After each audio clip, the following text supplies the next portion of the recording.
Box ഓഫീസിൽ റെക്കോർഡുകൾ സൃഷ്ടിക്കുന്നതിനിടയിലും ഒരു വിഭാഗം പ്രേക്ഷകരിൽ നിന്നും നിശിതമായ വിമർശനമാണ് അല്ലു അർജുൻ ചിത്രം പുഷ്പ 2 നേരിട്ടുകൊണ്ടിരിക്കുന്നത്.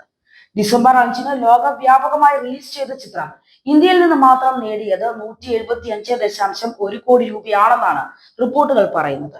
ഇതോടെ ഇന്ത്യൻ സിനിമാ ചരിത്രത്തിലെ തന്നെ ഏറ്റവും മികച്ച ഓപ്പണിംഗ് ഡേ കളക്ഷൻ എന്ന റെക്കോർഡും പുഷ്പ 2 സ്വന്തമാക്കി.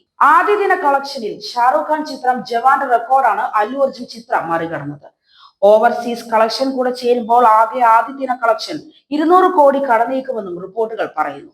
വലിയ തോതിൽ പണം വാരുമ്പോഴും മലയാളികൾ ചിത്രത്തിനെതിരെ വലിയ വിമർശനം നടത്തുകയാണ്. മികച്ച ഒരു മൂവി ആവേണ്ടിയിരുന്ന പുഷ്പ 2 ഒരു ശരാശരിയിലേക്ക് ചുരുങ്ങിയത് മാറി സഞ്ചരിച്ച കഥയും സിനിമയുടെ 3 മണിക്കൂർ 21 മിനിറ്റ് എന്ന ദൈർഘ്യവുമാണ് എന്നാണ് പ്രമുഖ ഗ്രൂപ്പായ സിനിഫൈൽ ഗ്രൂപ്പില് സെബാസ്റ്റ്യൻ എന്നയാൾ കുറിക്കുന്നത്.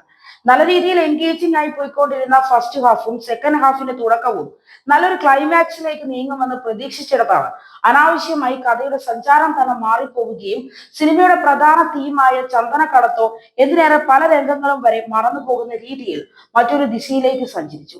എന്നാൽ ആ ദിശാമാറ്റം ആദ്യത്തെ ഒരു വേഗതയോ ആകർഷണതയോ ലഭിക്കാതെ പോയി എന്നും അദ്ദേഹം കുറിക്കുന്നു.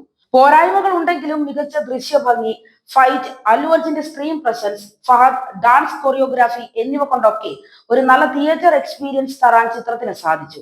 ഒരു 30 മിനിറ്റെങ്കിലും ചിത്രം വെട്ടിക്കുറച്ചുവെങ്കിൽ ഒന്നുകൂടി നല്ലതായിരുന്നേനെ എന്ന് തോന്നി. അതുപോലെ ക്ലൈമാക്സ് രംഗങ്ങൾ ഒരു മാസ് ഫീലിൽ അവസാനിപ്പിക്കാതെ വീണ്ടും ഫാമിലി പ്രേക്ഷകർക്ക് വേണ്ടി വലിച്ചു നീട്ടിയതും കണ്ടു. ഒരു എന്റർടൈനർ എന്ന രീതിയിൽ യുക്തിയൊക്കെ അല്പം മാറ്റിവെച്ച് ആസ്വദിക്കാൻ താല്പര്യമുള്ളവർക്ക് തീർച്ചയായും ടിക്കറ്റ് എടുക്കാം. ഇതുപോലെയുള്ള സിനിമകൾ പുലർച്ചെ 4 മണിക്കുള്ള ഷോ ഒഴിവാക്കുകയാണ് നല്ലത്.